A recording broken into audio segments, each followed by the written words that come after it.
On Friday, April 7th, the doors to the sprawling Exhibition Centre London opened wide, welcoming thousands of Star Wars fans from all over the world. Star Wars Celebration London was a 4-day event that ran during Easter weekend. It featured panels filled with celebrities and talent from the Star Wars universe, exclusive series trailers, and sneak peeks at some of the upcoming Star Wars stories and memorabilia. And Star Wars Celebration offers so much for fans. Some of the greatest cosplayers shine in their unique takes on characters from George Lucas's galaxy. The collecting track hosts a series of panels presented by our peers, covering some of the rarest and most interesting items produced over the past 50 years.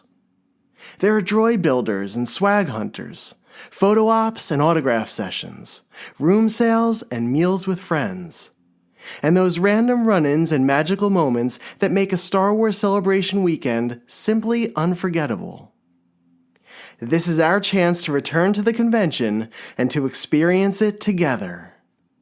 This is 4 days live in London through the stories and reporting captured by our friends. This is Star Wars Celebration London 2023.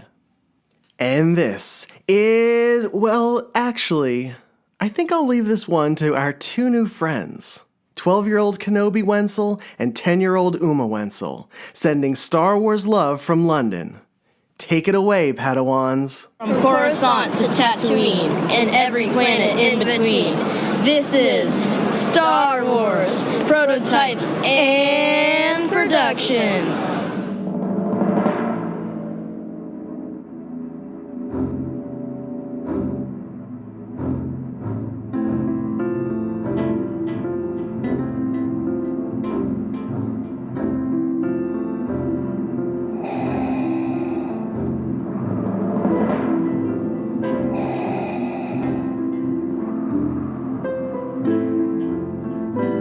From Coruscant to Tatooine, and every planet in between, Star Wars, Prototypes and Production, with your host, David Quinn.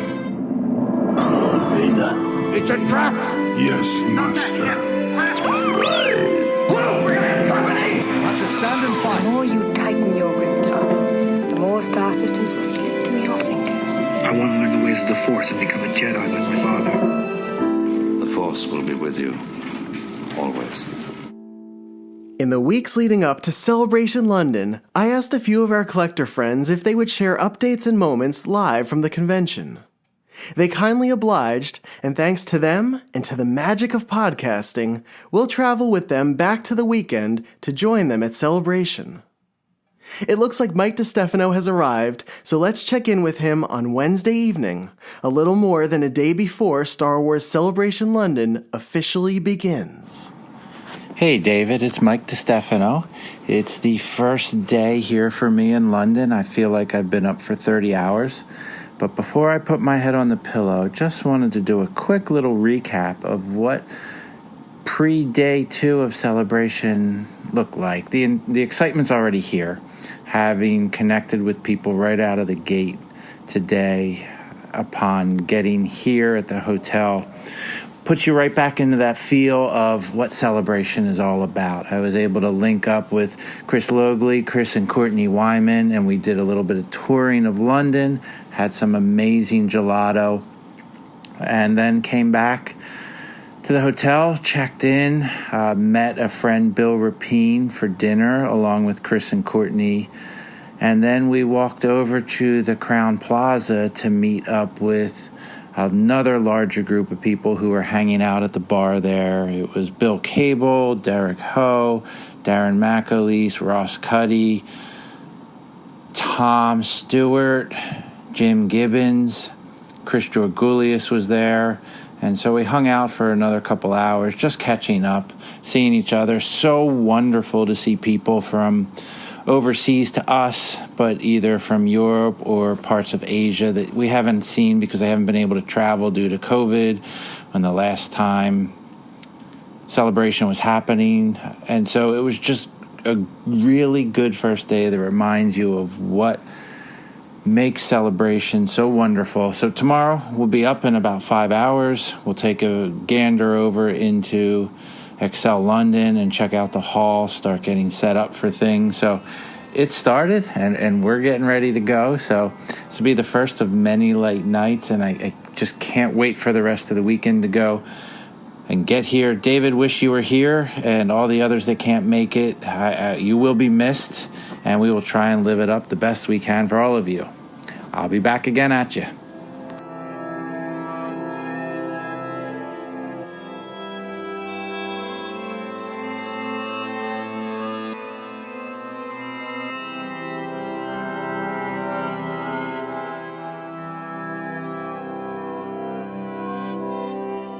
It's Thursday, Celebration Eve, and our friend Karl Reeder traveled in from Singapore, and fellow Georgia Alliance Club member Narayan Naik also touched down on English soil today. And Dan Uthman flew in from the West Coast and has started his tour of the surrounding area in search of shooting locations for Star Wars live-action series and films. Let's connect with them and hear about their experiences so far. David, I hope you're well. I've just finished my epic 14-hour flight from Singapore to London. Strangely, this is the first time I've been back in the UK for the last 3 years, which is quite crazy, but a great opportunity to be back, seeing friends, and here for celebration. Couldn't be more excited. Hope to send a few more messages your way over the course of the weekend. But I thought I'd kick it off just letting you know that I've arrived safely and couldn't be more excited to see what this weekend has in store for everybody. Hi, David. This is Narayan Naik from Atlanta, Georgia. I just wanted to make a recording for your Celebration Europe podcast coming up. I had just landed at Heathrow Airport in London. It's about 11:45 a.m. local time on Thursday, April 6th. Had a pretty good flight, was able to get some rest and sleep, some pretty good meals. So ready now to get my bags and get on the London Underground on the way to my hotel, which is the Aloft Excel, right next to the convention center. So hopefully that should take only about an hour's worth of time after I get my bags, go through customs, and look forward to starting this trip, catching up with old friends, meeting new ones, seeing friends that I've known online, in person, and it should be a great time. More to come. Hello, Star Wars prototypes and production. This is Dan Uthman in London, England, where Big Ben is about to ring at midnight on the eve of Star Wars Celebration Europe 2023. We're going to get started on Friday morning very early, but I wanted to recap a little bit about what we've seen so far here. England is a place that is rich with Star Wars filming sites. I can't encourage people enough to come here and check them all out. You need a solid week to pull it off because they're so far-flung from the north to the extreme southern coast, and all throughout the city of London as well, thanks to Andor and Rogue One and Pinewood. It's hard to get into, but if maybe you can finagle your way in there. But there's enough beyond the studios themselves that are publicly accessible that make it fully worth the trip. So my trip started this morning in London by taking the railway into town and checking out a building that is a site of Season 2 of Andor. Then we headed over to the Barbican, which is essentially like the Kennedy Center of England. Theater and cinema and a library, residences for 4,000 people.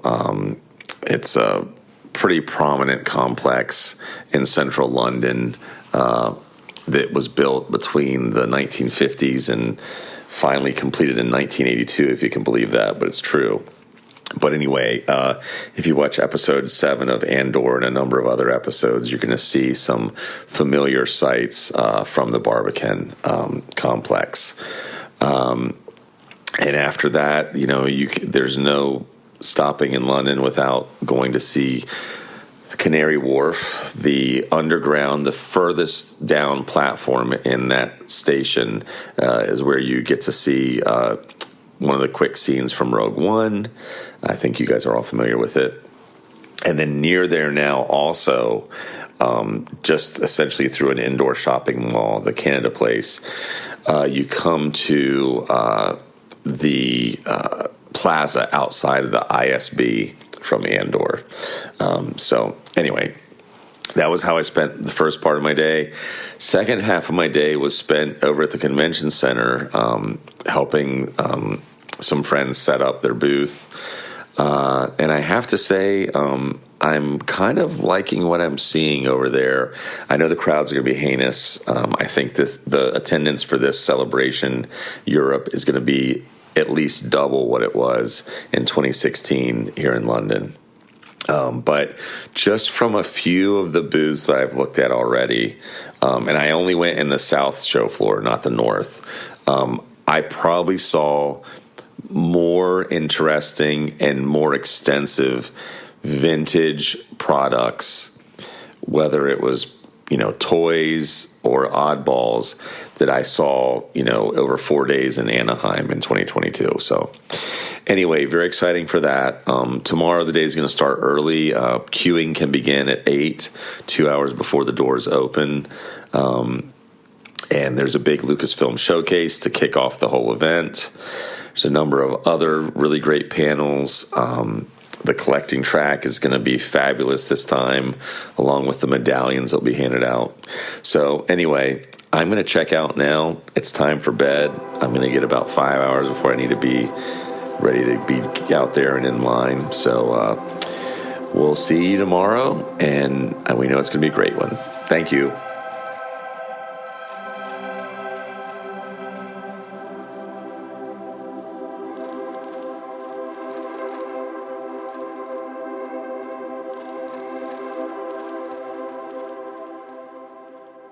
It's Friday, and Celebration London is finally here. Over the next few days, we'll hear a lot from UK collector Zia Rezvi, who lives in West London. Every time I hear him say, "Hi, David," it brings a smile to my face, and I can't wait to hear his latest report. Hi, David. It is 6:30 a.m. in West London, where I'm based. I'm about to set off for the convention center, which is the other side of London. I live at a place called Twickenham, and it should take me about an hour and a half to get there by public transport. So here we are. Yeah, very excited to go. It's my first celebration since 2016. Really looking forward to attend the panels, but also really to meet all the friends from all over the world. So here we go. Catch you later. Hi, David. It's 8:40 a.m. Just got in. Loads of people. Very crowded. People dressed up, cosplays and stuff like that. People with lightsabers. I can see there's a lot of buzz here. So we're just about to get inside probably an hour's time. Speak to you later. Bye. Hi, David. Just got in. Started setting up the collector track panel. Met Gus Lopez and the rest of the crew. Put on my t-shirt as a volunteer for the panels. Pretty excited about it. People are coming gradually in. The doors have not been opened yet for the big public. All set up and ready to go. Hey David, it's Mike Stefano. I'm standing in front of the GW acrylic vendor booth here right about half hour before guests are going to start entering, and they have this beautiful Palatoid Death Star acrylic case.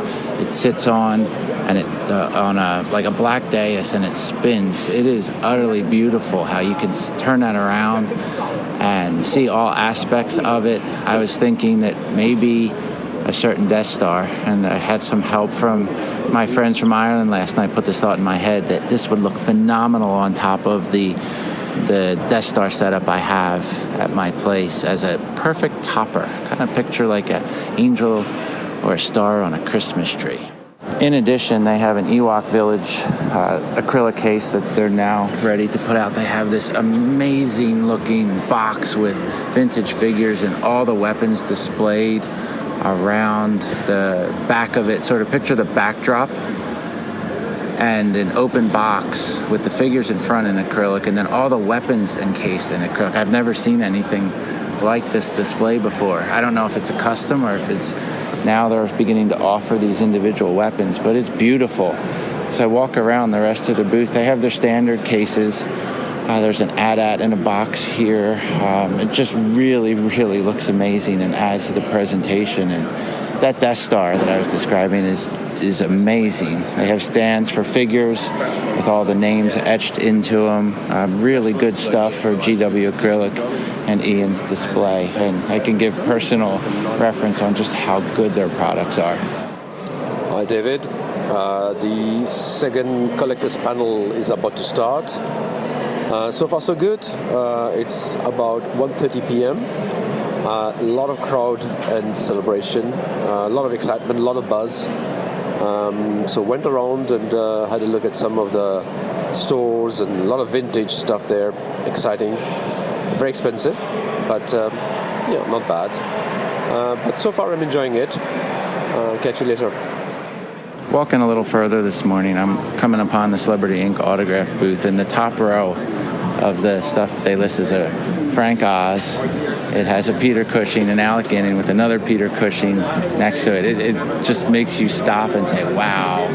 And listening to a friend who talked with them a little bit yesterday, they acquired a private collection of somebody who stopped collecting around 2002 or 2003, and they brought a lot of those pieces to the show. And it's another little gem that you can find on the floor here. My purchase yesterday from them as part of all of that was a Liam Neeson index card framed out with a nice 8x10 from Phantom Menace. So I've been looking for Liam Neeson for a while, so to come across it, find it here was a nice bonus. Hi, David. It's coming to 3 p.m. now. So we got the third collector's panel on posters. Gonna start soon. Looking forward to that one. So far so good. There was a lot of buzz, a lot of noise this morning, but I think it's calmed down a bit. A lot of people still around, enjoying themselves. So yeah, catch you later. Hi, I'm with Julie here, who's doing a cosplay on the Seventh Sister. Seventh Sister, yes. So you have the full costume and all that. So tell me, why are you doing this? Why are you in? I like bad guys, and I love this character. She's really cool. She can fly with a lightsaber, and she's voiced by Sarah Michelle Gellar, who was Buffy. So I just really like the look of the character, and it's a really nice costume to wear. And how long are you here? For the full 4 days? Yeah, we're here for the full 4 days. So a nice long holiday from work. And what do you do for a living? I am a risk manager for Capital One. Excellent. And what are you looking forward to? I'm looking forward to the Villains panel on Sunday, which I've got tickets for. Excellent. Thank you very much, Julie. Enjoy. Thank you. Hi, David. We've got here two visitors from France at Celebration. I will let them introduce themselves. So, hi, I'm Timothy. I'm from France, in Normandy. I'm Jeremy. I'm from Haute-France. So, guys, how are you finding it so far? Is it good? You enjoying it? Yeah, it's a real pleasure. A lot of fans, a lot of stuff. We love it. Okay, and what are your expectations for the next few days? Because you are here for 4 days, aren't you? some news, new panels, photo, autograph with some guests. And you're also after the collector panel. You're going to go there, aren't you? Yeah, with such piece collecting track. Are you collectors yourself? Yeah. What do you collect? I collect sideshow premium format. Toys. All modern stuff, not vintage? No, not vintage. Okay. Too much speculation for us. Okay. Anyway, thanks for talking to me. Enjoy. No problem. Thank you. Hi, David. I'm with Matthias. He's from Germany, and he's one of the sponsors of the Collectors Panel. So I'm going to ask him some questions here. Hi, Matthias. Hello. So tell me, where are you from originally? I'm from Berlin, Germany. Okay. And what do you collect? I'm collecting all kind of things like posters and action figures and press kits and paper material and everything I really like. What catches my eye. Excellent. And what's your impression of Celebration so far? I love it. This time I'm usually only at the collecting track, but I would like to explore more booths. But yes, I like it. I like the people here. It's fantastic. Okay. And what are you looking forward to? I'm looking forward to the new series like Ahsoka and Mandalorian, and maybe getting some nice ideas what to collect. You can spend, as you know, a fortune on things on the dealers booths. So yeah, I'm looking forward and to meet new people and again then meet people I already have met another time. It's just friends and guys, which is great. Excellent. Well, thank you very much for your time, Matthias. You're welcome. Okay. Hi, David. I've got the one and only Jim Swearingen, who's going to talk to me about the story. Tell us, Jim. Hi. I was talking about having some sculptors show up at one of the conventions in Nashville, ICCC, and his name was Steve Geddes.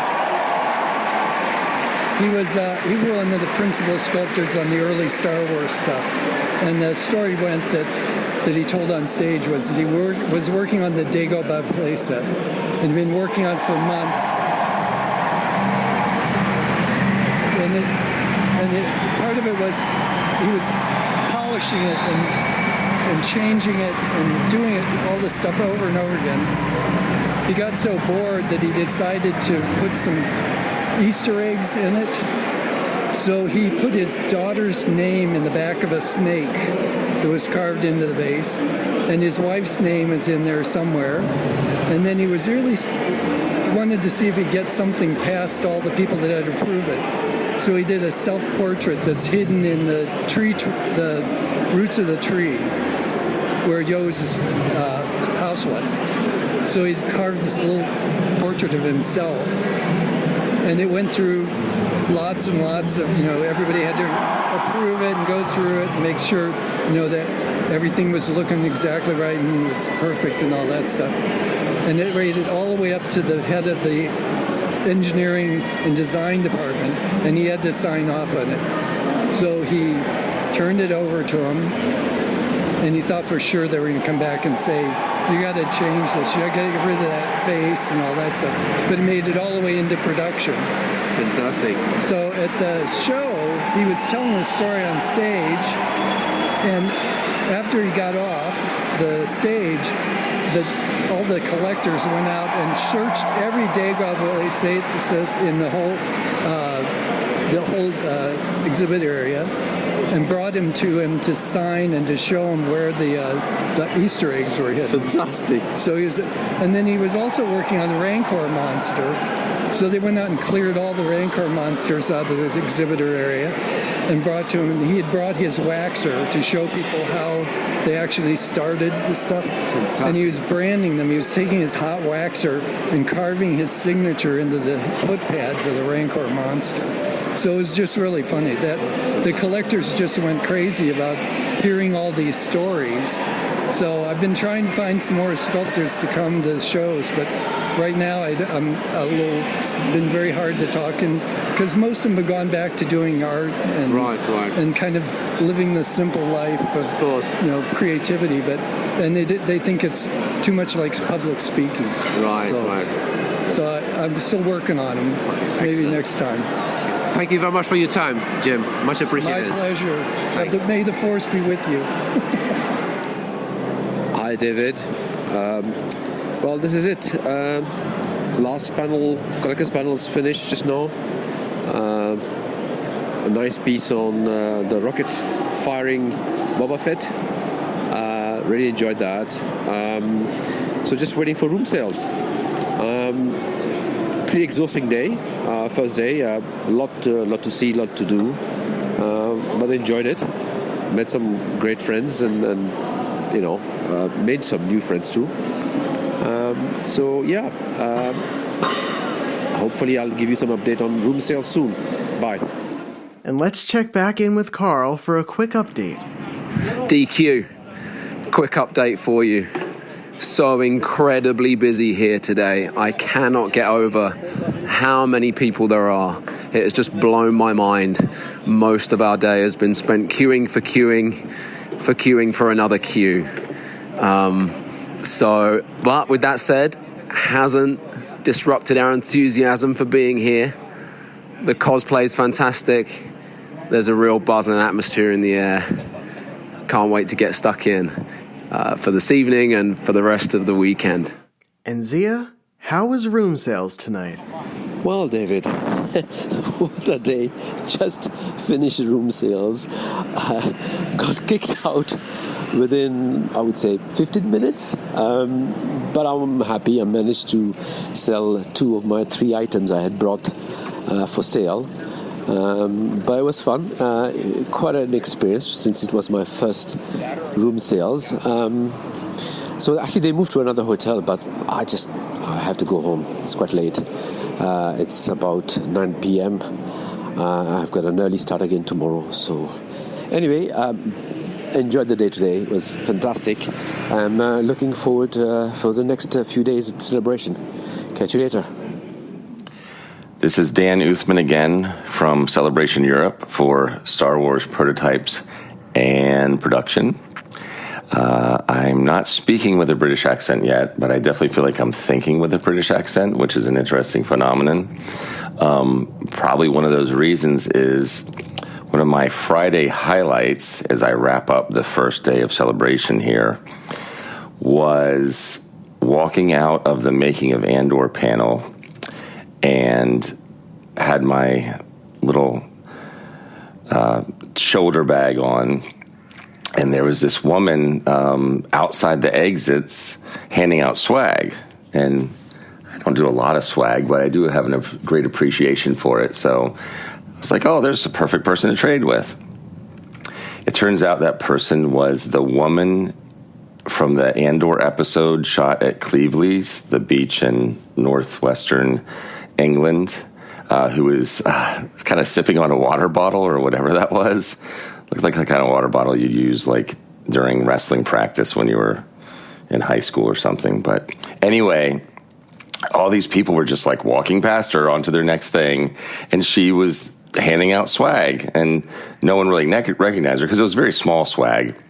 But if you look closer, it was sand from the beach of Niamos, which is the planet that Andor was arrested on.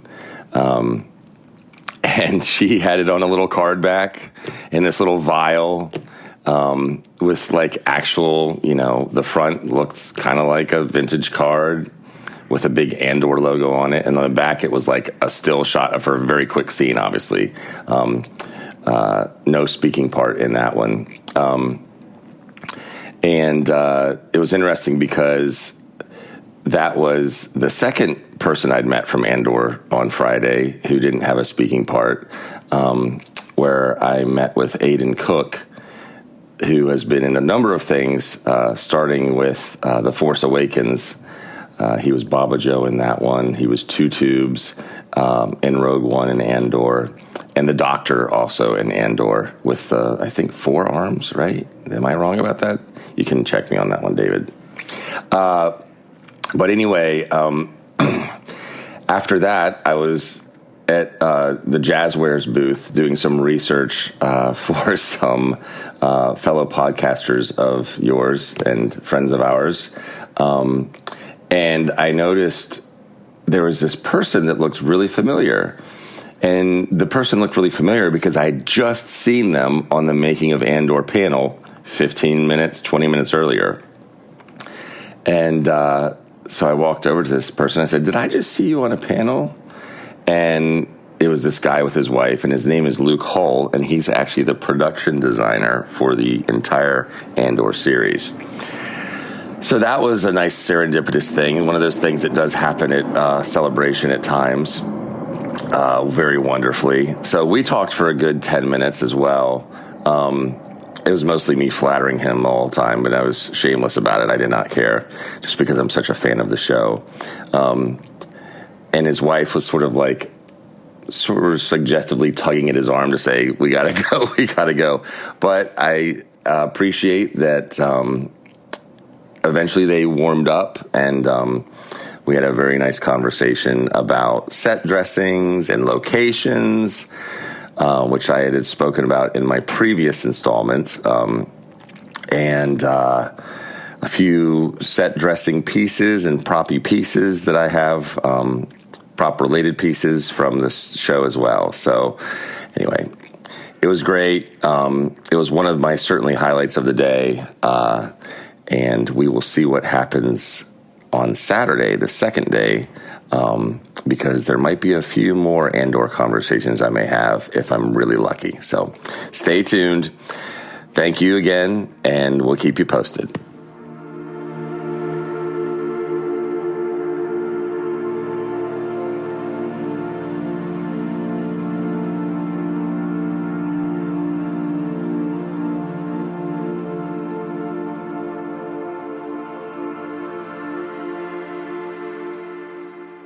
Saturday, April 8th.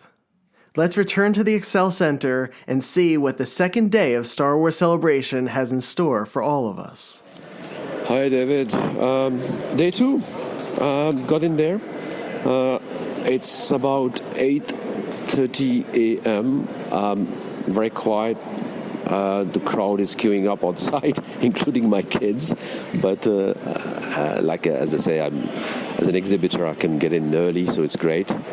I just met up with Jesse Soberman from Hawaii. Pleasure meeting him. And yeah, I'm looking forward to the day. A lot of exciting panels. The Ahsoka panel today, so that should be good. I've got tickets for that. So anyway, speak to you later. Bye. Hi, David. I'm with Ben Potter at his stand, Toys of Tatooine. So, hello, Ben. How are you? Yeah, I'm all right. It's been stressful, but it's been massively, massively successful. It's been fantastic to see everyone. The scary thing is, Friday wasn't even sold out. We were on Saturday morning, and it is sold out. So I dread to think what today is going to be like. But yeah, it's like I say, stressful, but massively. What sort of items have you been selling? Mostly modern. So the Black Series has been, I've got a stall full of it. It's been absolutely pumped. So I'm just really going heavy on it today, and a lot of the modern chips. But like I said to you before, to be fair, I want it shifting, so I priced it very fairly. My store is, apart from the vintage figures, I like to think everything's fairly priced because these events are eye-wateringly expensive. So this is a stall to come out and you can come away. You walk away, you've got £20-30, you can walk away with a handful of stuff. So I'm actually just reducing stuff now because I'm just sick to death of it. So, so if you want a holdo for £4, yeah, come down. Will do. Yeah. And so what are you looking forward for the rest of the days in celebration? Money. Not gonna lie, no. Obviously the take-ins, it's meeting people, but I haven't had the chance to go around and introduce myself and have a look at other people's stalls. I've just gone over to the Gramps Vintage Cars. I've had a good old chat with him because he's come over from America. Right. But it's just that the problem is you don't get much time to restock, and it is constant. Everything's constant. So I just haven't had much time to get around. So it'll be very, very quiet. Hopefully on the Monday. Yeah, exactly. So I'm just going to get off for an hour and just try and get get some photos and stuff. Like, there's all sorts of the props look absolutely amazing. Yeah. Fortunately, my stall overlooks the big screen, so like usually when stuff comes to a standstill, I can look over the new trailers. So yeah, there's that. Like excellent. Why don't you pop into the collector stage? You know, there's some great panels there. Yeah, going to try to. I might even be able to do it today because I've got 4 other staff on. But I don't. The thing is, it's my stall, so I don't really leave people in the lurch. But I just want to get out and have a look as well. Yeah. Right. Thank you very much. Okay. Thanks a lot. Thank you. Hi, David. I am with Iain Sanderson from Iain's Display Accessories. He's got a stand here at Celebration. So, Iain, how are you? All good, thank you very much. Nice to be home. Yeah, how's it going? Yeah, no, really good. I kind of ducked out of yesterday's sales for a soccer game, but ready to go again now. Okay. And how's business going? Yeah, we did really well yesterday. In fact, probably better than I thought we'd do. I say normally on the Friday, the first day, everybody's after all the panels and the collector tracks and this stuff. Not really on their list, but no, we did very well. Okay. And anything exciting coming up in some of the products? Oh yeah, well I was hoping to have my new range of slip stands here, and unfortunately I didn't quite make it in time. Right. So they're coming. We've got on the GW stand we've got 4 or 5 new cases, the Ewok, the Death Star, and then Christian's got quite a cool looking dome for the Palatoy Death Star as well. So a few new things coming. Okay. And what are you looking forward to the rest of the celebration? The celebration? So I didn't really see too many people yesterday, but so for me it's about meeting up with some of my friends, certainly seeing some of the English guys. Missed room sales last night, so I'm hoping there might be another round of that at some point. And yeah, just to have a good time. Excellent. All right, thank you very much, Iain. Enjoy. That wasn't too bad. Excellent, thank you. And here's Mike in front of a very special mural. Saturday morning, about 15 minutes before the show opens, on the North Hall, there's a mural from the Rebels. It's got the wolves on the end with the main characters and the Loth Cats all over the picture scene. It's really neat to see. It's a great photo op that they have this year at Celebration. Hi, David. I've got 2 great cosplays here, dressed up as Mandalorians. So let me just introduce to them. Hello. Hello, my name is Sven from Germany. Hey, my name is Michelle. I'm also from Germany. Right, so why don't you tell us about your costume? Yeah, I made it completely myself, from head to the toe, inclusive helmet and weapons. It's a mix from 3D printed parts and handmade parts out of Sintra. You know Sintra Forex? It's a kind of PVC. Right. And you can bend it if you heat it. Right. And so you can build your armor, and with a little fantasy and a lot of CRL's costume requirement list points from the club. Oh wow! It's a MMCC. It's a Disney and Lucasfilm affiliated club, and we do official troops for them. Right. And so we have. We have a big quality clause. Sure. So how long did it take you to make that whole costume? Nearly half a year. Sorry? Half a year. Half a year? Yeah, half a year. Oh my God! And I guess 3D printing is a big thing now. Yeah. Everything, a lot of materials done by 3D printing. Her costume is nearly completely, except the coat piece and the knees, is it completely 3D printed. Right. My costume, my armor is just the gauntlets are 3D printed. Right. The rest is handmade from Sintra. Amazing. So tell us about your celebration. How's your experience so far? You enjoying it?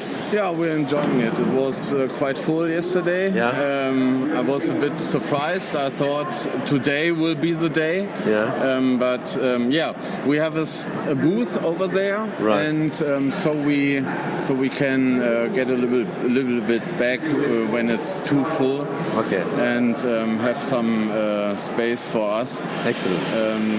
But nice. And what are you looking forward to for the remaining of the celebration? Yeah, we hope to meet one or the other actor. Okay. We know Simon Cassianides, right. who plays ex-Wolves in The Mandalorian. Right. We met him in Stuttgart on the Comic-Con in Germany. Right. And we will meet him tomorrow. We have a little surprise for him. I can tell it. He told us he never gets his own helmet. Right. So we build it for him. Oh my God. And tomorrow we will give it to him. Excellent. And his fiance was involved. She gave us his head circumference. Oh, right. So we can build it right for him, for his head. Brilliant. Yeah. And excellent. so, that will be amazing, I think. Well, anyway, thank you very much for your time. Thanks a lot. Thank you. Enjoy. Yeah, same Thanks to you. Hi, David. It's 10:15. I'm just in the queue for the Ahsoka panel. 45 minutes to go. So a lot of crowd. Here we go. We just opened the doors. We are about to go inside. Catch you later. This is Dan Uthman again. I'm here on the show floor with Paul Nunnari from Sydney, Australia. We have a common interest that we're going to discuss here. It is a small, child-size Ewok baseball sleeve shirt with Kiko and Wicket. Not iron-on, though. It looked like it was screen-printed. Light blue sleeves, white body, from Royalty, a company in the USA. And why don't you catch people up on our situation here? Yes. So, in all fairness to me, Dan, I got a glimpse of that T-shirt, and it sparked probably 10 extra heartbeats within a second, and I was like, I've never seen that before. That's freaking awesome. And then I got distracted, and then when I turned back, it was on the hanger and getting priced by me. By you. And you're an awesome guy, and you're like, I think I'm going to get that. And I'm like, damn it! Well, you didn't say it at the moment. No, I didn't say it at the moment. I had no sense. I was very... I had seen this at Billy's shop, I believe, and actually thought it was different. I thought it had a stain on it at the time. And I don't know what I was looking at. Because then I turned it around when I was pricing it. I was like, I've seen this before, but the one I saw has a stain on it. And I was like, And then I looked around and I was like, there's no stain on this. There's a little price sticker residue on the back tail. Yeah. But I was like, Billy, you had two of these. You must have, because the one I saw. And then I think he said it was 75 pounds, maybe. Pounds. Yeah. But I told him when I hung it up, I said, I'm not sure this is going to make it to the show. And then within like minutes or maybe seconds, I had bought it. That's right. So then last night you mentioned... Yeah, so I'm a very avid collector on certain things, and when I see something that's just very unique and different, as you would know, I just can't forget about it. So I've been dreaming about that shirt ever since it went into your beautiful hands. And so I thought, well, what's a nice way we can share, obviously, our love of Star Wars, and particularly this shirt, and kind of across our collection. So I proposed last night over dinner that in 5 years, but I'm actually thinking maybe I should revise that to 2 or 3 years. This is the negotiation. Yeah, at the next, in a couple of celebrations' time, we'll swap. So I'll swap you an Australian exclusive vintage T-shirt for that Kiko and Wicket American one, and then we can just keep doing that over celebrations over a period of time. Yeah, so we're sharing children, and we'll be exchanging them. I think 3 years sounds good to me. 3 years is good for you? Okay, awesome. That way too, because it worried me last night when I said 5 years and you said, if I haven't lost it, I'm like, I don't want you to freaking put it in a box. And it, you know some people put things in boxes? Sure. Oh, and yeah. they never, I'd be devastated if it was in a box and you couldn't find it and then we couldn't share it. So, very cool. Totally. Okay, so we're going to have, is this a joint custody, would you say? Or is it more of a swapping the kids for the weekend or the... Well, that's kind of like a joint. Well, it's up to you, whatever. It's your shirt, so you let me know you're comfortable with it. But I love it. All right. Thank you, man. Thank you. We'll see you soon. Hi, David. The Ahsoka event just finished.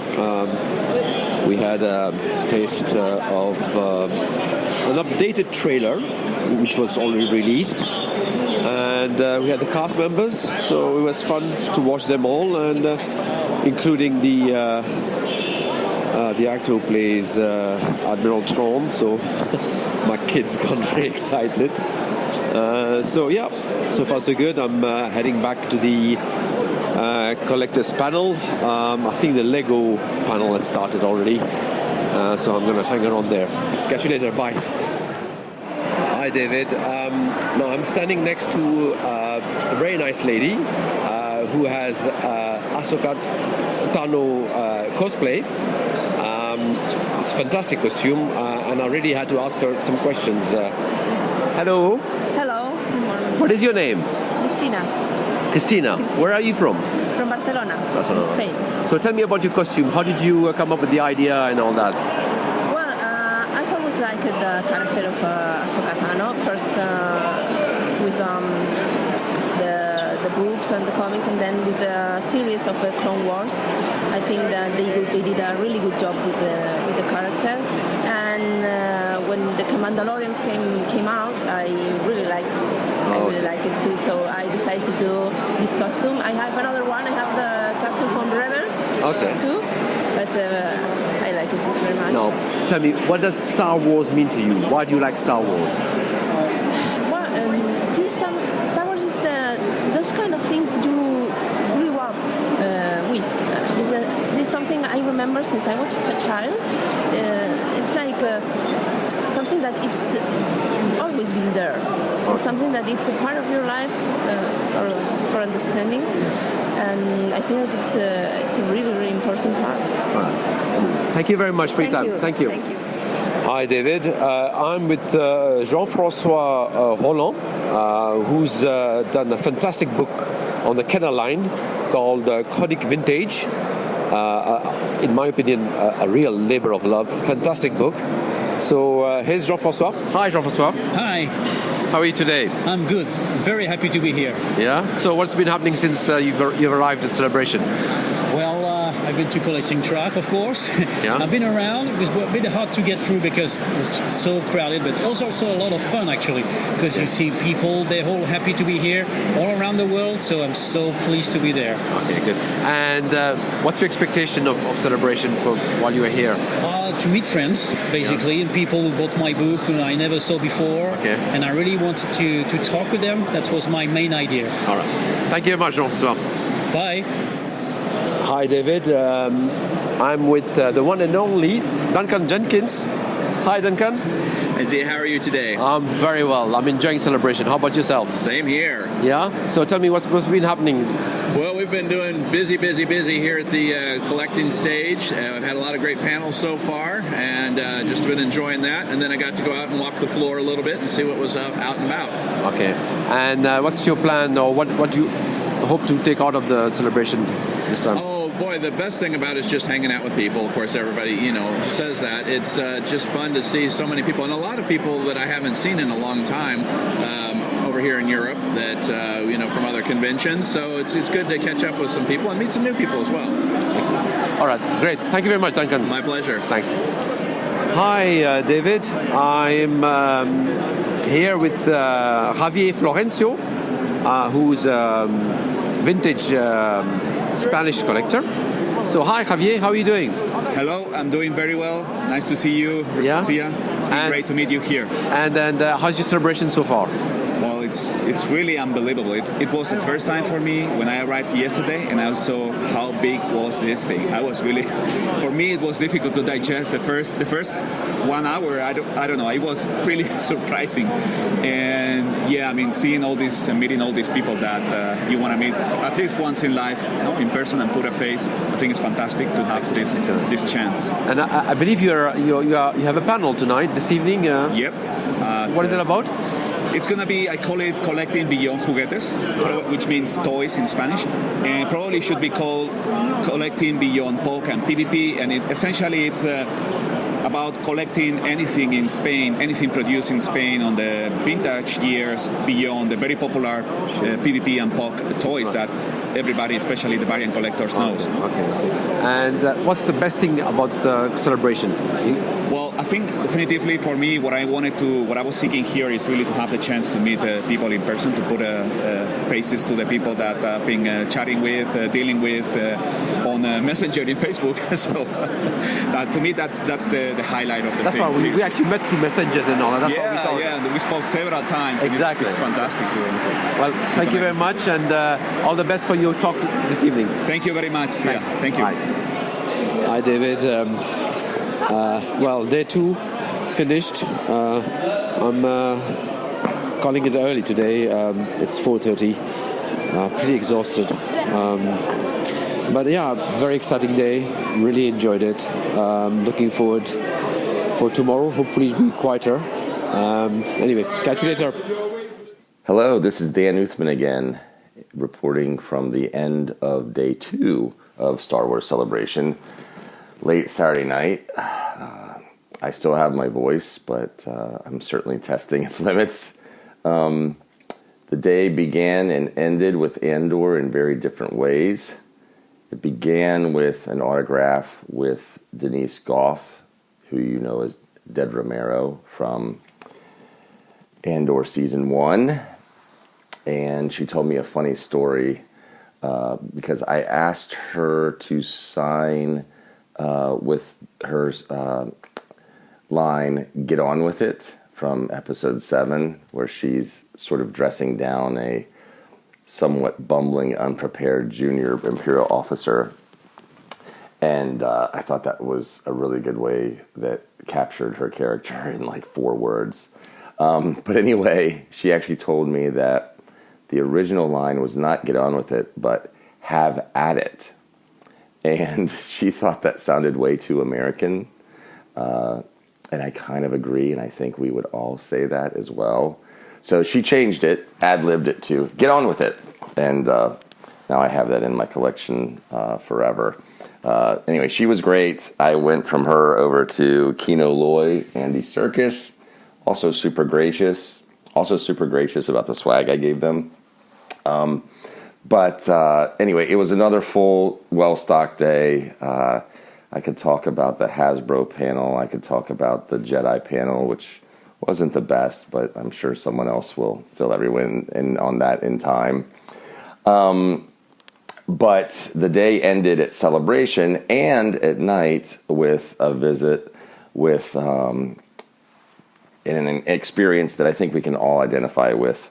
You know, you may have people that you know through buying and selling or offerings, or just through social media or other electronic communications. And one of those people from me is Javier Florencio Suarez from Spain, specifically Catalonia. And we talked last night. I met him at his panel. He did a Beyond the Toys panel on Spanish-produced Star Wars items. And if you know Javier, have seen his offerings on Facebook or elsewhere, it's quite surprising, and some of the things that really hit in Spain, both because of their country's history and burgeoning economics in the 80s, some of the things that hit there, when Star Wars was sort of tailing off in the States, it was just ramping up in Spain. That's one of the reasons why droids and Ewoks items were so much more prominently and successfully produced and sold in Spain, including, it turns out, a Droids branded tent, an Ewoks branded tent that Javier shared. But we were talking late last night back at my hotel, which is very fortunately for me has turned into a bit of a hub each evening. And we're talking about where we were from, and Javier's from Catalonia area of Europe. And my grad school professor did his dissertation in Catalonia about nationalism and territory and football. So anyway, Catalonia's history, you can look it up. It has a little bit of Andor Rogue One relation, I would say, as well. So anyway, I thought that was a pretty neat way to cap the day. And just, again, taking this opportunity and having the very fortunate circumstance of being here in London, where you can just really bond in person with people that you may have known from thousands and thousands of miles away for quite a long time. So, all right, well, we're going to kick off Sunday next, and we'll see what the day has to offer.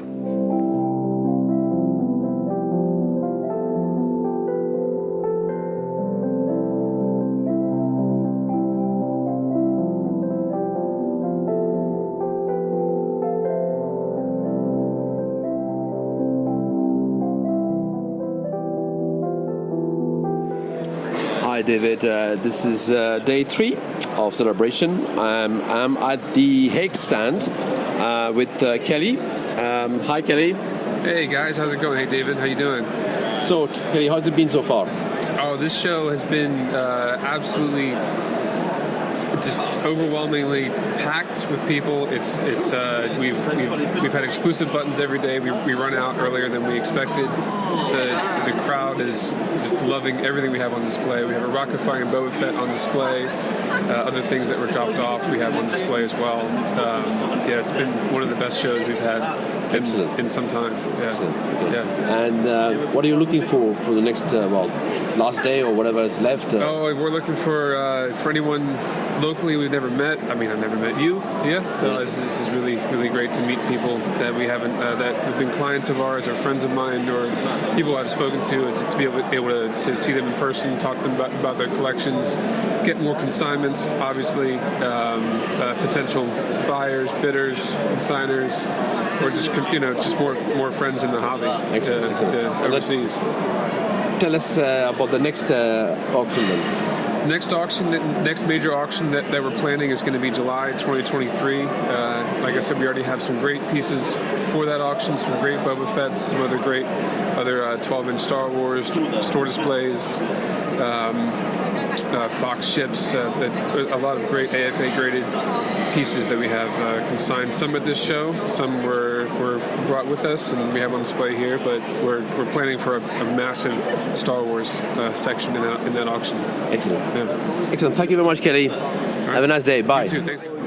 Hey David, it's Mike Stefano. I'm hanging here with Gordy. What's up, David? We miss you. Wish you were here. You are definitely missed, and we just wanted to let you know that we're thinking of you, and we have to leave you with this. This is Star Wars Prototypes in production. Good. Thanks for coming. What an amazing turnout. As the announcer said, I'm a podcaster, so I'm used to looking at a Zoom screen. I have an audience of about this big, but I don't get to see them, so it's good to see your faces out there. So we're here to talk about Andor visual effects and special effects. We've got a team of fantastic artists waiting behind the wings here. But before we do that, before we bring them on, we're going to show a little sizzle reel here, just to show you some of the wonderful work that they achieved on Series 1 of Andor. Hi David, I've got a cosplay here, Darth Talon. So hi, how are you? I'm doing well, how are you? I'm very well. So what's your name? My name is ZooGirlQ or Mads on Instagram or Twitter. And I'm cosplaying Darth Talon today. Excellent. And tell me about your costume. How long did it take you to make it? Oh gosh, I done this over the course of 3 or 4 months. It's all handmade. I did order the Leiku from Twi'lek Pam, but yeah, this is all an original look for Darth Talon, kind of based off the, it was concept art for The Force Awakens when they were going to put Darth Talon in the movie. Ah, okay. And where are you from then? I'm originally from Los Angeles, California, but I'm living in Scotland right now. Oh, excellent. And how's your celebration so far? It's absolutely wonderful. I got into the Ahsoka panel yesterday, and it was like the most beautiful moment of my life. I enjoyed it so much.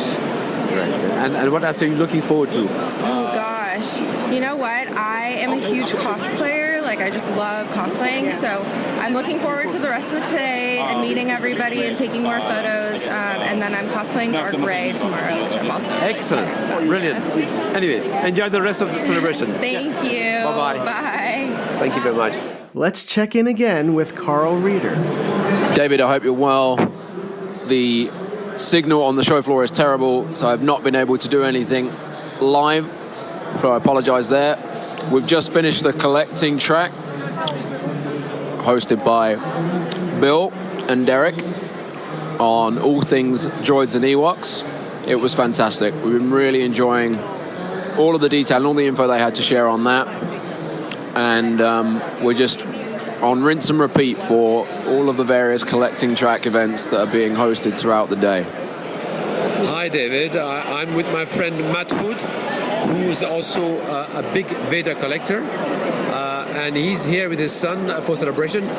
Hi, Matt. Hi, Zia. Good to see you. How are you doing, mate? I'm doing very well. Even better to be here. Oh, excellent. So, what's your impression of celebration so far? Celebration so far is just amazing. It's just, everywhere you look, it's just the same like-minded people, everyone enjoying themselves. It's just a great buzz, great atmosphere. Just love it.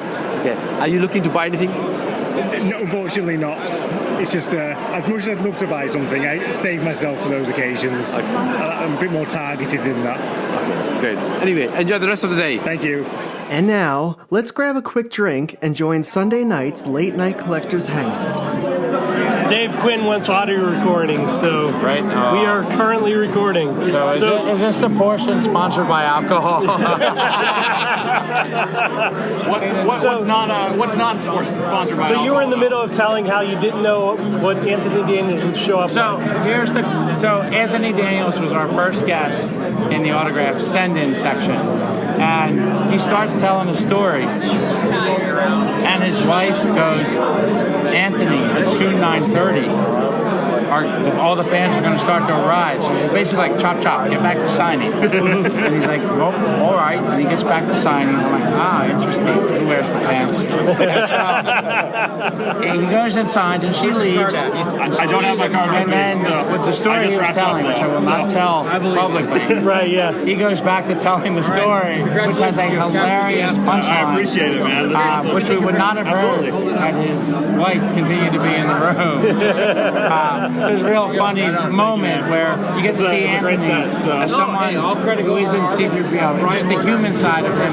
The story had to do with Alec Guinness and the time on the set in the 70s. And it was really cool. Like, that's the thing I love about sort of the look you get behind the scenes is you see the human side of people and the things that had the impact on them. And that's one of those moments right there. Oh, that's really fantastic. cool. And I will keep that secret safe, though. Yeah, you can share that with me after we're done recording. Once you stop. Yeah.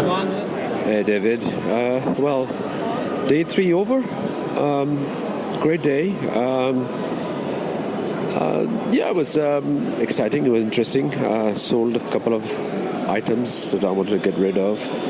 But I guess the biggest highlight for me was meeting some of my fellow Vader focus collectors. So that was probably a special moment that I will cherish for a long time. But yeah, it was exciting. Picked up a couple of Old Republic posters for my daughter, and let's end the day and look forward to tomorrow, day 4, last day. Catch you later.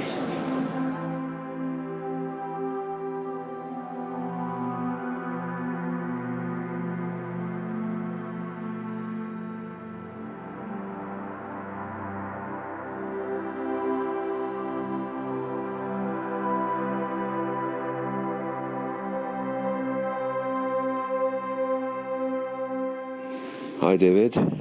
Well, this is it. Celebration last day. I'm currently at the railway station on my way there. It's about 8 a.m.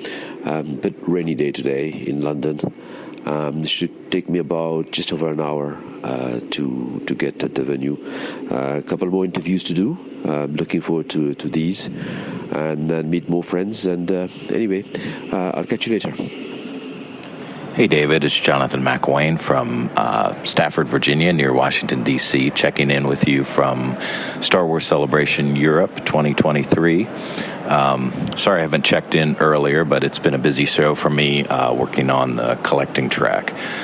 I was going to talk a little bit about some challenges we've had, not to be negative or anything, but our stage has been is right next to the live stage for the event, where a lot of the celebrities come out and they also play trailers and sort of thing. So as someone who gave a talk on the first day of celebration and has been in the room for most of the talks, it's been a real challenge to the speakers, but to put a positive spin on it, I think everybody who's done it has done a great job of sort of powering through those obstacles and everything, and hopefully some lessons learned for the organizers in terms of how to lay things out. But I caught a video of Kathy Kennedy coming out, so I'll send that to you along with this recording, and hopefully you can snag the audio off of it.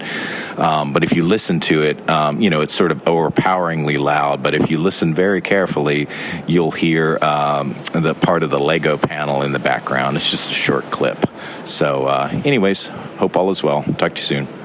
Okay, it's Gordy, your roving reporter for Prototypes and Production. I'm here with Sara and Kay Soto, and we're gonna hit them with the 3 questions. So we'll ask each question, and then I'll give you both an opportunity to answer. We'll move to the next question if that's okay. Favorite moment? I'll start with Sara.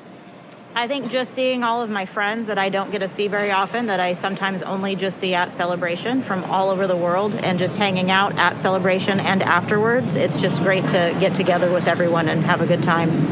Excellent. So unfortunately, my answer is going to be duplicated as well, because it's about seeing people, seeing all of our friends, getting to hang out with them. But it has been awesome to get to see some of the collecting panels as well. That's not unfortunate at all. I think that's why we're all here.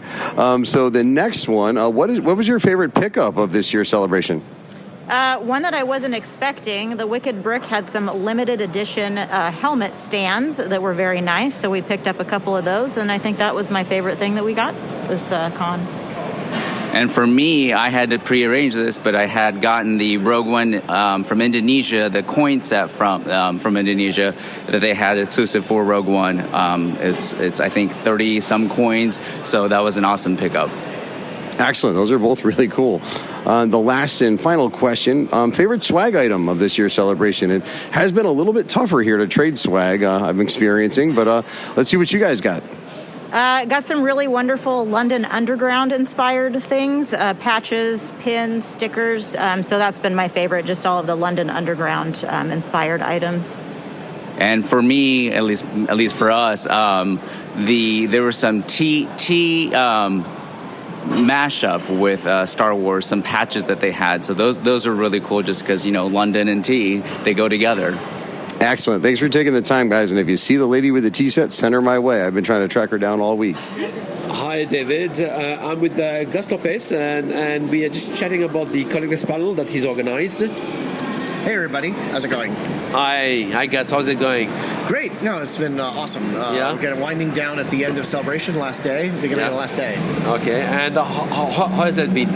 It's been amazing. I mean, every celebration is different, and this is, we've done collector panels at Celebration since the very beginning, every single celebration, and so had a lot of fun, a lot of new content. Got to meet a lot of people. Several years during the pandemic, we haven't been able to do these events, so it's been awesome to see everybody. What's your favorite panel? If you had to name question. One. Yeah, it's hard to pick one.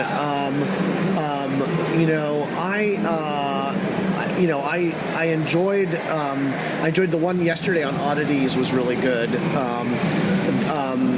I enjoyed giving a few panels as well. That was a lot of fun. But yeah, I mean, all of them are great. They're all very different and different perspectives. So I don't think I have any single one favorite. I learn a lot from other collectors, and we really this year have a lot of new panels, new subjects that we cover. Excellent. Yeah. And if you had to pick up one piece of knowledge that you picked up from these panels, a new thing that you never heard about, what is it? Yeah, good question. I mean, I always see some obscure, obscure items that I didn't even know about. Like Javier's panel, he had some non-toy items vintage items that I wasn't even aware of. So yeah, I mean, always every one of these. I mean, here, the thing is, Star Wars collecting is so vast, and we have panelists who are experts in their areas, and they're going to always uncover things we didn't know about and backstories to things. And so, yeah, I always learn a lot from no one person knows everything in this hobby, so it's always great to learn from these other guys. Yeah. Thank you very much, guys. Yeah, thanks for having me on. Bye. All right, it's Gordy checking back in with you here, your roving reporter for Prototypes and Production. I'm here with Billy Galaxy, and we're going to hit him with the 3 questions. So, Billy, what was your favorite moment of this year's celebration? I think that the most interesting moment for me was after volunteering at the ASWAC booth. One of the droid builders from the UK came over and was explaining to me how a blind gentleman had come and felt the probot that they had worked on, and that was his first time understanding the scale or the shape of the droid, and he was a big Star Wars fan, and the audio was obviously amazing on that. So for him to visualize that through touch and just hearing that story was that was really cool. That was the best answer to any question I've ever asked in my life. That's tremendous. Your favorite pickup of this year's celebration? My favorite pickup of the celebration was at room sales, and I got a Japanese Meiji candy piece in the most beautiful box that I have ever seen. So I'm going to go put that in my collection. Excellent. That's a great pickup. And then the final one, and I'll let you get back 2 things. Favorite swag item of this year's celebration? Well, swag has become like an arms race, and it's more and more difficult to select a favorite item every year. I'd have to say the item I was most excited about receiving was completing my Twin Sons Brewery beer patch set and getting my little Grogu. Awesome. Still trying to do that one myself. Thanks for taking a few minutes. Hey, David. Jonathan McElwain from the DC Star Wars Collecting Club, checking in from London. Thought I would share one thing, it's always a little bittersweet when you're at these events and, missing some friends, especially friends who are normally there. The first celebration that I attended was Celebration 3. Drug my younger brother to that. Well, I didn't drag him, but we were both fans. He's not a collector, although we both grew up with this stuff, certainly not active. So anyways, I attended that first celebration, did a lot of the collecting track events. He was a really good sport about attending those. That really hooked me in and changed the way I collected and, just approach to collecting itself, but as well as sort of getting to know people and so forth, and sort of overcome my natural tendency to be introverted and to do things on my own. But anyways, at the next Celebration 4, I really started to actually connect with other collectors. And, one of the friends I made in the hobby, I just wanted to sort of give a shout out to Mike Ritter, missing having him here. So he and I, his first celebration was Celebration 3, and he and I have to date, prior to this event, attended every celebration since that, within the U.S. and abroad. So that's not a huge list of people, at least among our circle of friends who have done that. So anyways, shout out to Mike, missing you here. This is not something I ever wanted to surpass you on, but you're certainly here in our thoughts. And anyways, hope to see you at the next one, Mike. All right, it's Gordy checking back in with you here for David Quinn's Prototypes and Production. Here with Gus Lopez. We're going to hit him with the 3 questions. So, Gus, what was your favorite moment of this year's celebration? Well, I think it was very exciting when they announced the new Star Wars movies. I was busy and didn't see the panel where they announced it, but the news was great, and that was anticipated, but I think surprising to people, too, the amount of detail about new movies. Absolutely. That's the soul of all this, right? So we're going to move to the second question here. What was your favorite pickup? I'm sure a lot of people would love to hear this one. Yeah, I mean, I got a pretty cool vintage display piece, like a cobot piece from Spain from Javier Florencio at room sales. So that was a vintage food item is always an awesome thing to pick up, especially one that's a non-U.S. one. So that was my favorite pickup. That is awesome. I think we're all going to be looking forward to seeing that one posted up. Last question. It's been a little tough this year to trade swag, but we're still finding a way to make it happen. This has been the hardest question for most people to answer. What was your favorite swag item of this year? It's hard to pick because, a lot of them are very good. I still am very partial to the second generation of the ice cream patches. And so I've very much enjoyed that set. And I think they're still among my favorites. So, we had them in Anaheim, but they did a new set of characters for London. So that would be my top pick.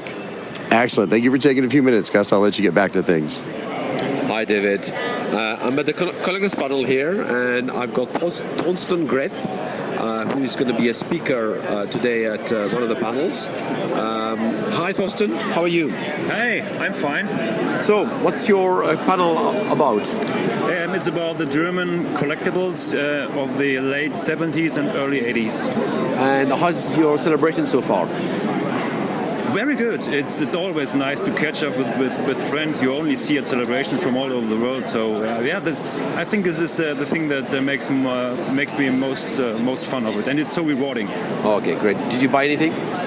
Actually, I found on the floor a very rare Trilogo figure. I'm a Trilogo collector as well, so I was all over the world right on Friday. Okay, excellent, great. Thank you very much for your time, Thorsten. Thanks you. All right, guys, it's Gordy checking back in here at Star Wars Celebration. We're here with Trevor Wencl, and we're going to hit him with the 3 questions. So, Trevor, what was your favorite moment of this year's celebration? I'd have to say I have 2 favorite moments. One was doing the panel with you, Gordy, and Darren, the Star Wars Oddities panel. That was my first panel presenting, and I had a lot of fun doing it, and I think we presented some cool items that a lot of people have never seen before. The other thing that really kind of made Celebration special for me is there's a couple of friends that I've known for many years that I hadn't had the opportunity to meet previously. And so I just want to give a shout out to Jacob from Poland, Michael Thornton from the UK, and Darren Wild from the UK. Really lovely guys, and I've known them for years and years. We've chatted a lot, and this is my first time getting a chance to meet them. So. Great answers, man. And you know what? If I was to answer that question, those would be my top 2 moments as well. What was your favorite pickup this year? Last night I went to an event at the O2. It was a concert and signing event. I've never really been an autograph hunter, but Biggs Darklighter happened to be sitting right behind me. And so I got his autograph. So that was my first autograph, and it's actually my second autograph as well, too, because when the event ended, we pulled his poster off the wall and found out that he had actually signed the poster that was hanging on the wall behind him. So that's my favorite item. I love it. Buy one, get one free. Last question for you, Trevor. What was your favorite swag item that you received this year? Oh, without a doubt, it was Michael Thornton's Uze R2-D2 match box. I actually brought him a carded Uze R2-D2 from America, carried it in my backpack for 5 days before we met up, and I was able to hand it over to him. So I had that with me the whole trip, and after meeting up with him and handing that off, I now have his matches to bring home with me. That is the perfect pairing and the perfect way to wrap this up. Thank you so much for taking a few minutes, Trevor. Thanks, Gordy. And here's Trevor Wencl checking out an extremely rare Star Wars bootleg. I was sitting here with Jakub from Poland, Darren Wild from the UK, Henrik from Germany, and Darren's niece. And Darren's showing us some of the rarest Polish bootlegs that have ever been seen. What is quite possibly the only known poker cape Darth Vader figure 3 known. Yes. Okay, one of 3 known poker cape Darth Vader figures, and we're examining them right now. It's quite exciting because this is painted. Well, we've never had the opportunity to see these things before. Hello there. Hi. Hi. Where are you from? Italy, from Palermo in Sicily. Okay, so what's your name? Eddie. Eddie? Yes. So how's your celebration so far? Well, it's like a dream. Yeah? Yes. Is this your first time here? Yes, my first time. Okay, and what did you do the last few days? We just spent a couple of days in London and then we are here. It's our first time because usually the Star Wars celebration is in the United States. Right. So this time is in Europe, so we are here. Excellent. And what's your favorite character? Anakin Skywalker. Oh, okay. And have you been to any of the panels? Sorry? Have you been to any of the panels? No, not yet. Okay, great. And what are you looking forward to for the rest of the day? I don't know, just what counts. Okay, excellent. Thank you very much for your time. Thank you. It's Gordy back again, your roving reporter for Prototypes and Production. Here with Darren Thomas. We're going to hit him with the 3 questions. Darren, what was your favorite celebration moment this year? I think, Gordy, you were part of it too. So it was the panel that I did with you and Trevor on Star Wars Oddities last night. We all had our family here as well, which made it extra special, but we also got such a warm reception afterwards that by a long stretch, that was the highlight. I definitely agree. That was the highlight of my show as well. What was your favorite pickup at the celebration? Favorite pickup, actually, I'm in the software business, and I released a pre-release, actually, which is interesting for our Prototypes podcast here. But I did a pre-release of software that had a code name of Project 1138. And I managed to pick up a piece of prisoner cell block 1138 here at the show, framed. So that's going to hang in the office. That is excellent. So your office is going to become your cell block. I love it. And your favorite piece of swag this year? That's a tough one, so I'm going to answer 2. The first was the American Collecting Club's patch set that was put together, the puzzle patch, and then equal to that, Gordy, is the piece from you, the Rancor Keeper. Oh, excellent. Well, thanks for taking a couple of minutes, and I'll let you get back to it. Hi, David. I'm with Chris Jogolius here. Hi, Chris. Hey, Zia. How's it going? Very well. So tell me, how's your celebration? Exhausting, as usual. Part of the collecting track. We have a lot to do. I have a lot to do beforehand. Getting all the giveaways created and delivered and in here. In the back room most of the time, getting everything sorted out. But it's going well. You know, everybody's here. Good times. Did you manage to see any of the celebrations? Events? I didn't see any official events. I saw one of our collecting track presentations. I did a couple myself. Right. And other than that, we just kind of milled around with my wife in the dealer stalls and whatnot. And what did you present? I did my first one. I did the history of the rocket firing Boba Fett, which I had previously done in Anaheim with Jim Swearingen from Kenner. So we did that one again. That went really well. That was a very good one, actually. I love that one. Thank you. We had a lot of good response on it in Anaheim, so it made sense to repeat it here for a new crowd.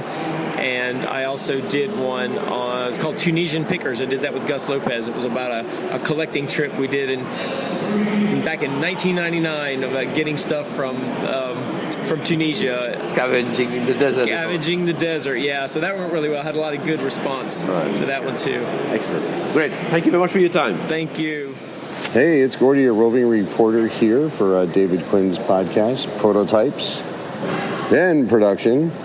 I'm standing here with Kevin Lentz, and we're going to hit him with the 3 questions. So, Kevin, what was your favorite celebration moment? I think the coolest thing has been when Sean Crawford, the actor who played Yak Face, came to collecting track yesterday because he heard we had a Yak Face medallion as part of our giveaways, and we were able to get him one of those and take a picture of him and Tony. That is an awesome moment that I didn't even know about until just now. So what was your favorite pickup this year? I have literally bought nothing so far. So I'm really just hanging out with people, having fun. I don't think that's a pickup, but that's all I got. Well, in that case, maybe you'll pick up the tab tonight, right? Last question. What was your favorite swag item of this year's celebration? I really love the the Uze matchbook that or matchbox, because the lightsaber on the Uze R2D2 looks like a matchstick that was given out by Will and Michael Peters. Michael Peters, yeah, thank you. That's just a really cool item. One of my favorites as well. Thanks for taking a couple seconds, man. Enjoy the rest of the show. Hi, David. Well, this is it. Just come out of the exhibition center. Celebration over for me. Fantastic 4 days. Really enjoyed it. Very tired. Just heading home via the station. So I'll speak to you sometime soon. Bye.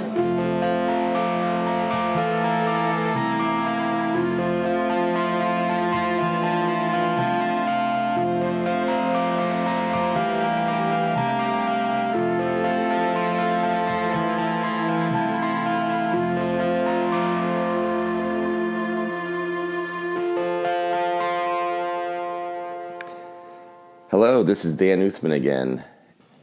By some miracle of science, I am back home on the west coast of the United States after waking up the same day in London. And before I check in for the evening and see how this sleep goes, I wanted to say a few final words about Celebration. In terms of what made this celebration memorable and special for me, I'd never been to a celebration where you could visit Star Wars filming locations just by hopping on a subway train. That was kind of amazing. I think also what made it memorable was by building in as much time, flexible time as I could, while still attending 1 or 2 panels each day that most interested me. I had great conversations with people who make Star Wars toys and people who make Star Wars television. Number of those cases that even mean Star Wars actors. So shout out to Emily and Eric from Hasbro, Aidan Cook, Denise Goff, Paul Casey, Dave Chapman, Matt Denton, Karl Weathers, and Luke Hall. All those people really made my weekend on site with some pretty surprising conversations. So what I think made this celebration unique from any other Star Wars convention I've attended was, this wasn't unique compared to past celebrations, but was a little bit different. I think partly because this was outside the U.S. and partly because the U.S. collecting groups merged as one for a booth in the show floor, partly because the collecting track keeps thriving as a celebration kind of connective tissue, and partly because there weren't a lot of hotels nearby. Collectors from all parts of the U.S. and Europe really stuck together in a big group. Every single night by 9 p.m., there were 30 to 40 collectors in the lobby and bar of my hotel, and they tended to be there for 4 hours. And even if you didn't cross paths during the day, you knew you were going to at night. So that was pretty great, and I think fairly unique. Just sort of a function of the circumstances of the event and the location. So, what was my favorite moment? I had a few. Talking for 10 minutes with Luke Hull, who's the production designer of Andor. I had never seen this guy until his panel, and then I spotted him on the show floor like 30 or 45 minutes afterwards. That was a thrill. And 2 days earlier, I'd visited 3 Andor film locations that he had chosen and redesigned, so that gave us something really meaningful to talk about. Another favorite moment was helping 2 moms from 2 different countries dig through a bin of loose vintage Star Wars action figures so they could take some home to their sons. Showing them the difference between a painted face and molded face Maydeen and a painted boots and molded boots Hoth Rebel soldier was pretty fun. And finally, on the last day, discussing, on the last day, I think it was, 3 hours before the show ended, I was doing a patch handing out shift at the American Star Wars Collectors Club booth. And I found myself discussing and comparing homemade in-hand spreadsheet-driven celebration itinerary tools with Michael Stewart and Ross Cuddy.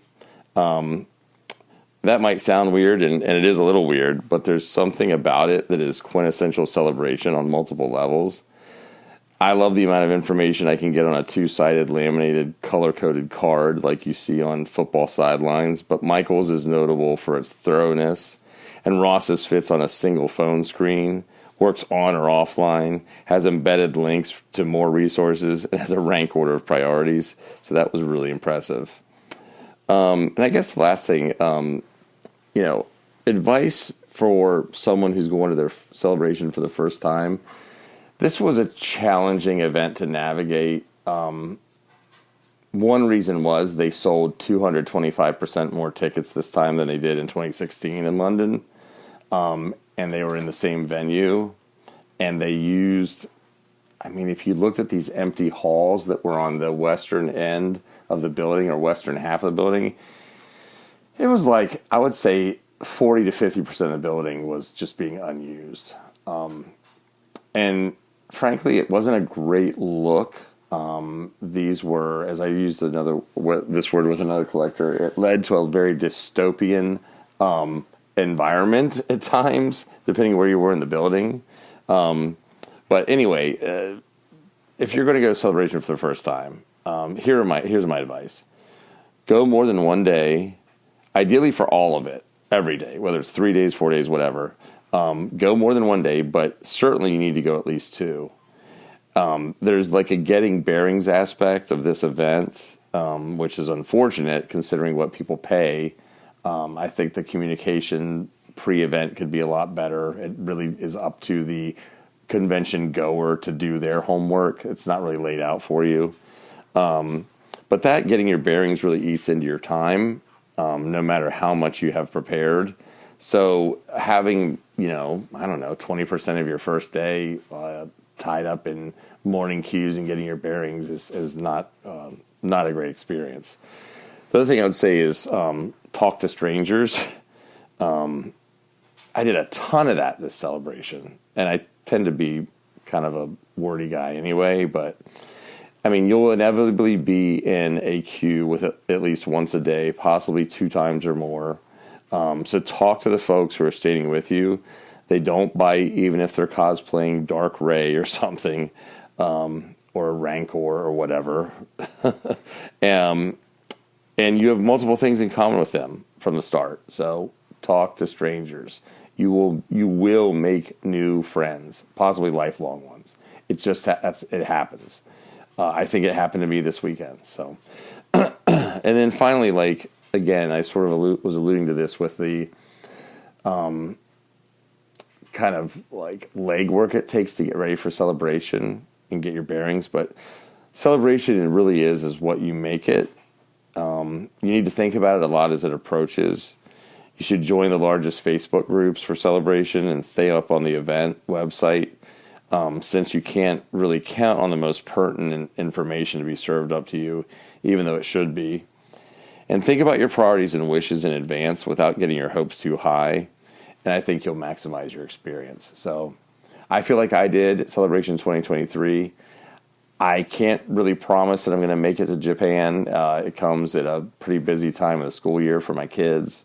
And I think if we go to Japan, it's going to be a family trip. So TBD, but we have almost 24 months. We essentially do have 24 months to figure that out. So anyway, love being a part of this. Love being a part of Celebration. And until next time, may the Force be with you.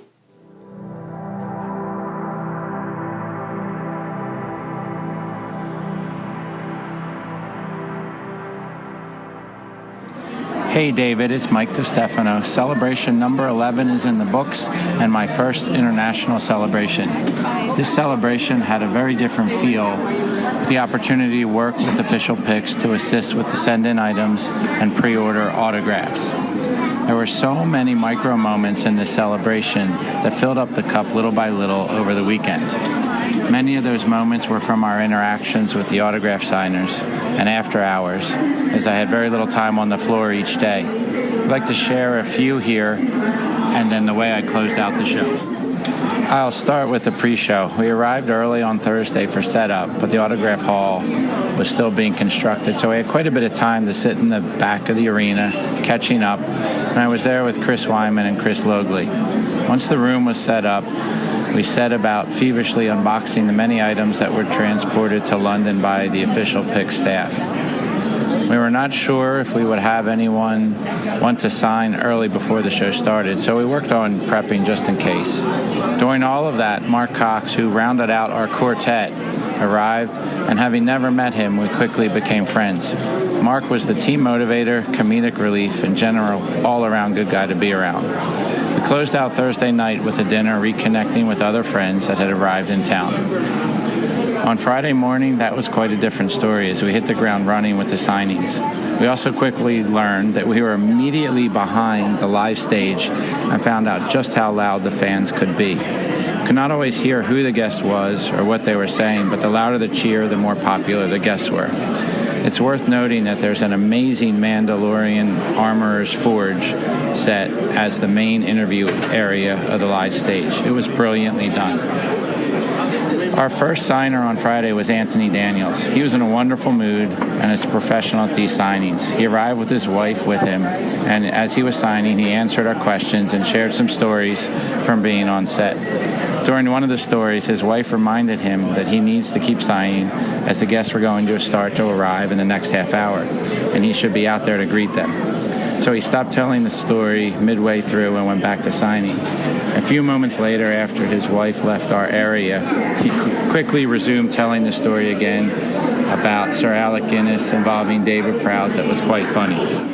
Over the rest of the day on Friday, we completed about a half dozen other signings, which included Ian McDiarmid, Dennis Lawson, Brian Herring were all in that batch. Saturday was a beast in terms of going nonstop from the time Katie Sackhoff came in to sign. She is a lovely person and fan who lived up to everything we ever hear about her. At Chris Logley's idea, I was able to share with her the Twin Sons Brew Crew patch that I had done, which was a Bo-Katan, and she had the biggest smile on her face from receiving this. Definitely a favorite moment from the 4 days is this, seeing her fandom as a star of the show intersect with the fandom of the fans.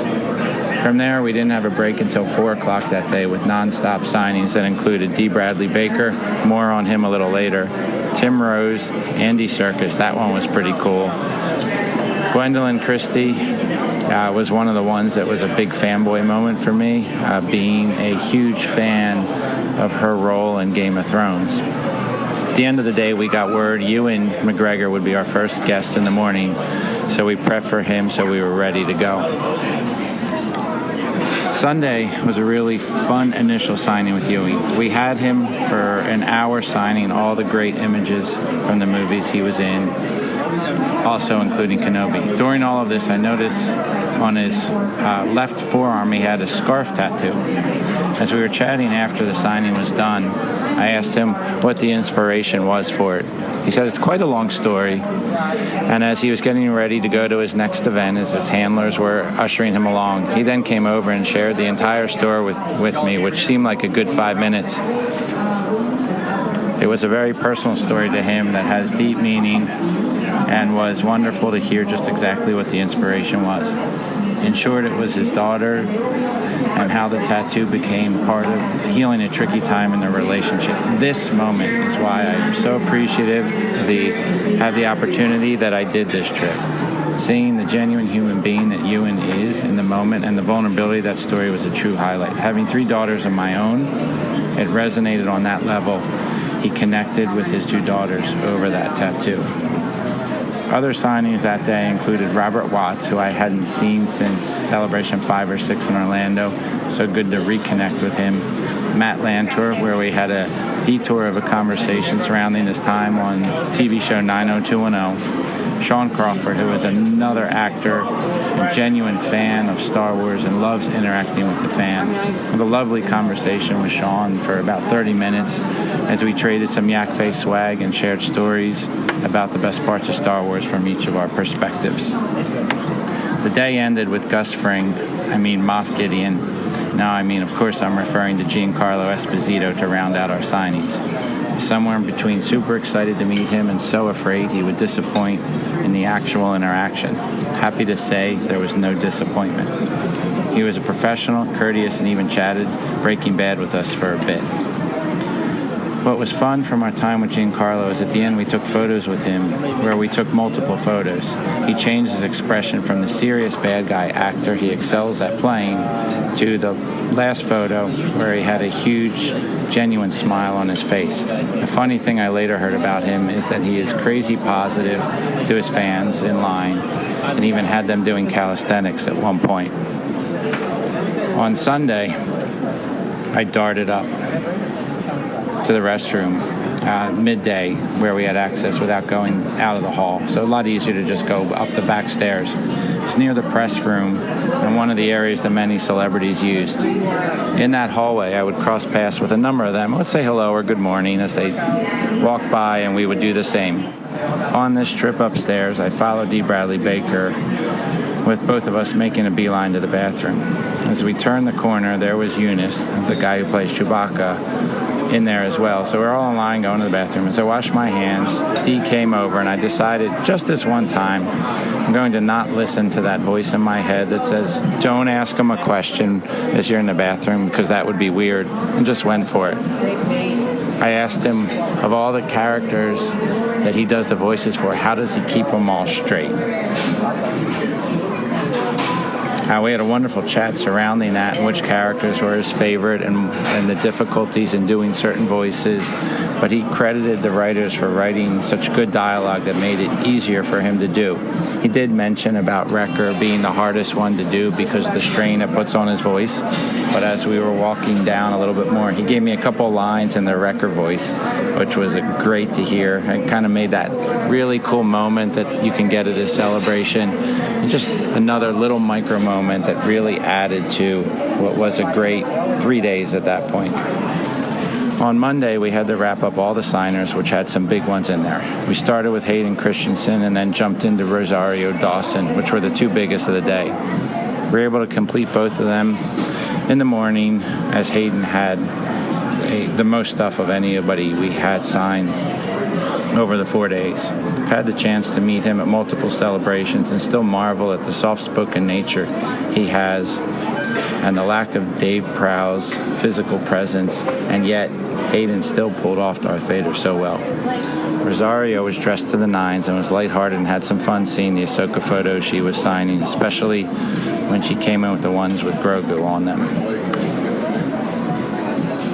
As we were running on fumes at this point, we still had to pack up the items, and I was hitting a big wall. Around 7 o'clock on Monday, I needed to shut it down and get off my feet and go get something to eat. I knew some friends from the Midwestern and Florida clubs were about a block away, so I took a short walk there to see if I could catch up with them and share a meal. I was in luck and had time to sit down and catch up on the stories and thoughts on the next celebration location, which is Japan. That news dropped earlier in the day. My initial reaction was, ugh, not returning to America, which was the expectation, but to take it to the other side of the globe. Most likely a no for me. After hearing different opinions on it, I found myself a little less dismissive. I love the influence we as collectors and friends can have on each other. I asked people what their favorite moment of the day was at dinner, and there was a lot of just looking around and saying moments like right now, where we have a chance to just sit down and connect as friends, and we could come together. And really was a recurring theme throughout the weekend when you'd ask most people with that question. Rested and refueled on the stroll back. We stopped by the Novotel to see about some last night patch trading and say a few more goodbyes. It was a nice surprise to run into Ross Barr and his family and hear them recount their stories of high tea in London that they experienced. After about 45 minutes, a few of us broke off and said a few more goodbyes as we walked back to the bus stop, and then I proceeded to finish the walk back for the last 7 or so minutes to my hotel. What was missing was the feeling of finality that often comes with great times that become memories. This was ending. It was different. It didn't feel like other celebrations where we were saying goodbye, and that speaks to the bonds that we have been formed over the years, that our friendships intersect more often and we find ways to stay connected. As I took that walk for those last few minutes coming up on my hotel, and it's about 10:30 now on Monday, I thought maybe I'll just pop in to the bar at the hotel across the street where my new British friend Mark Cox was staying. More luck was with me as he was there with his wife and several other new friends that I made. I do find the British attendees to be wonderfully people, and I'm thankful for all their hospitality. After a few minutes, I departed as they were debating the top 5 beers they prefer as I walked away and could listen to them talk about which one was the best. On the following morning, so we're on Tuesday now, I made arrangements to share an Uber with Timothy and Sara Arns, and we had bonus time to catch up and deepen our friendship. I loved hearing about their camping excursions in Scotland, and we continued discussions and perspectives on the convention through breakfast at the airport, right up to our gate's departure. Celebration is a gift, and after 11 of them, I love that we can still have that effect. Here's a few other fun micro moments from the weekend. Gordy Owens wins the T-shirt of the show prize for his vintage and modern shirts his family sported. This made me smile. Sunday, during a quick break, I darted over to the collecting track and ducked in to sit on the floor and catch up with Tom Stewart and Daryl Whitlow for a few moments. Seeing and getting a photo with Karl Weathers on the last day when we asked him to come back to the area again, and we missed getting a photo with him. Thank you to Mark Cox for winning the arm wrestling contest to get him to come in. Joking on that, but we had to have a photo with the High Magistrate. Though we will always be Apollo Creed first to me because of growing up in Philadelphia. Mike Quinn is a wonderful guy, 9-numb. As I had reason to visit him at his signing booth in between fan visits. Genuinely nice person that we kept crossing paths over and over throughout the weekend, up to and including the hotel visit on my way back to say goodbye to Mark Cox. Very fan-friendly. And Matthew Wood was asked to sign a fig pin of General Grievous, but not just with his name, but quote and character as well. There was so little room on this pin to sign anything, but he figured it out and nailed it. I have some hilarious real-time captures of him trying to figure out where in the world to sign on this pin, which is priceless to see those reactions and how he figured it, just how to pull it off. So lots of many individual moments at Celebration, very different than any that I've had before, quite like this. But as I've now had a couple days to reflect on being at Celebration Europe in 2023, Japan is looking more and more like a go. And not even 48 hours, I was thinking, no way I'm going to Japan for it. Somehow, celebrations have that effect on you. And all the relationships and fan moments that we had really drive home the special thing about Celebration.